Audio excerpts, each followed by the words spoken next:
Hello everyone, welcome back to another video. मैं आपको इस वीडियो में ऐसी 5 फैक्ट बताने जा रहा हूं जो आप नहीं जानते होंगे। उम्मीद है कि जो मैं फैक्ट आपको बताऊंगा वह आपने पहले कभी नहीं सुना होगा।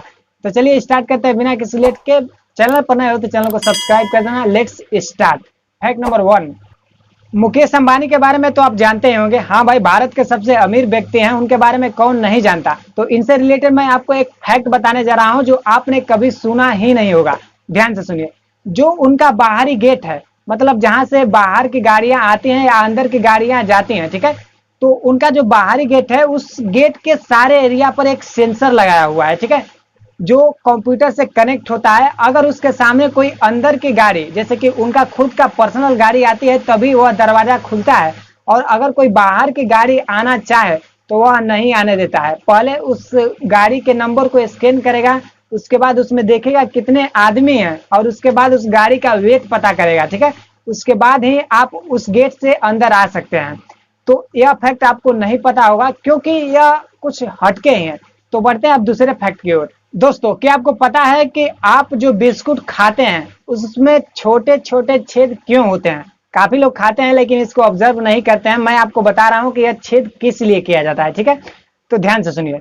देखिए, यह छेद बिस्कुट को अच्छा दिखाने के लिए नहीं बल्कि इसको अच्छी तरह से पकाने के लिए किया जाता है। क्योंकि जब आप इसकी कंपनी में कभी काम करने जाएंगे या कोई कर रहा होगा तो उनसे पूछिएगा कि भाई छेद क्यों किया जाता है, तो आपको जवाब मिलेगा कि इनकी जो मशीनें होती हैं जिस पर यह बनाए जाते हैं, तो वह अच्छी तरह से घूमने लायक होती है, मतलब सर्कल के आकार का घूमती रहती हैं, इसलिए बिस्कुट अच्छी तरह से पक जाता है। और अगर छेद नहीं होगा तो कभी कभी क्या होगा कि बिस्कुट कच्चा रह जाएगा, और कच्चा जब रह जाएगा और कोई आदमी इसे खाएगा तो उसके पेट में कहीं ना कहीं ऐसी बीमारियां जन्म लेंगी जो आप कल्पना भी नहीं कर सकते। कभी पेट दर्द तो कभी कोई दर्द। मतलब इसको अच्छी तरह से पकाने के लिए ही इसमें छेद किया जाता है। अब बढ़ते हैं फैक्ट नंबर 3 की ओर। तो चलिए बताते हैं फैक्ट नंबर 3।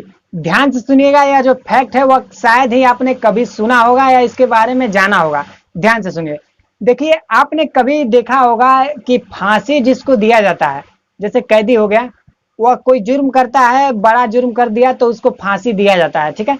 तो जो जल्लाद होता है वह फांसी देने से पहले वह कान में कैदी के कुछ कहता है। वह क्या कहता है आपको नहीं पता होगा। ध्यान से सुनिए कि क्या कहता है। वह कहता है कि मैं एक सरकारी कर्मचारी हूं, इसलिए मैं विवश हूं यह करने के लिए, ठीक है। और अगर वह व्यक्ति हिंदू निकलता है तो उसके कान में बोलता है जय हिंद। और हाँ, अगर वह मुसलमान निकलता है तो उसके कान में बोला जाता है आखिरी सलाम, ठीक है। तो यह फैक्ट आपको नहीं पता होगा। उम्मीद है कि यह फैक्ट अच्छी तरह से आपको समझ में आ गया होगा। अब बढ़ते हैं फैक्ट नंबर 4 की ओर। फैक्ट नंबर 4 ही बहुत ही रोमांचक है। ध्यान से सुनिएगा। दोस्तों, आप क्रिस्टियानो रोनाल्डो के बारे में जानते होंगे। हालांकि मैं इनको रोनाल्डो बोलता हूं क्योंकि क्रिस्टियानो थोड़ा गड़बड़ा जाता है, ठीक है। तो इनके बारे में मैं एक अमेजिंग फैक्ट आपको बताने जा रहा हूं। ध्यान से सुनिएगा। यह एक बार जाते हैं किसी नाई के दुकान पर अपनी बार बनवाने, ठीक है। तभी बाहर देखते हैं कि चहल पहल जिंदगी कट रही है, ठीक है। तो वह सोचते हैं कि एक प्रैंक किया जाए। वह अचानक से बाहर आते हैं, थोड़ा मोड़ा दाढ़ी उड़ी लगा लेते हैं, ठीक है। मतलब ऐसा बना लेते हैं अपने फेस को जैसे कि बाहर वालों को पता न चले, और जाकर के रोड पर खेलना चालू कर देते हैं फुटबॉल, ठीक है। तो फुटबॉल खेलते खेलते वहां पर एक लड़की आती है और उनसे वह नंबर मांगते हैं, ठीक है, कि मुझे अपना नंबर दे दो। लेकिन वह लड़की उनको भिखारी समझ करके अपना नंबर नहीं देती है।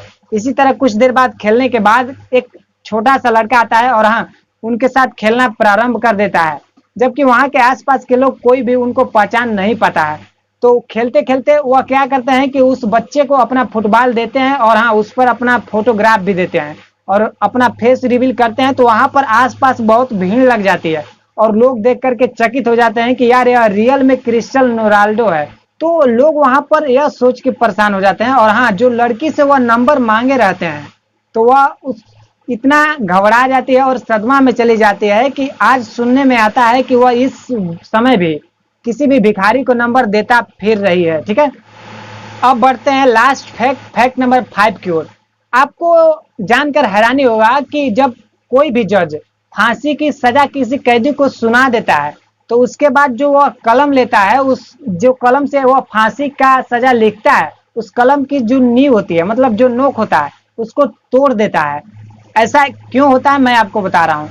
ऐसा इसलिए होता है कि उन लोगों का मानना होता है कि जिस कलम से किसी की मौत लिखी गई हो उस कलम से और कोई काम न हो। उम्मीद है कि यह जो सारी फैक्ट मैंने आपको बताई वह पहले नहीं पता होगा। और अगर फैक्ट पसंद आया हो तो वीडियो को लाइक और चैनल को सब्सक्राइब कर देना और वीडियो को शेयर करना भाई, ताकि मुझे और मोटिवेशन मिले और मैं ऐसा वीडियो लाता ही रहूं। मिलते हैं अगले वीडियो में। जय हिंद, जय भारत।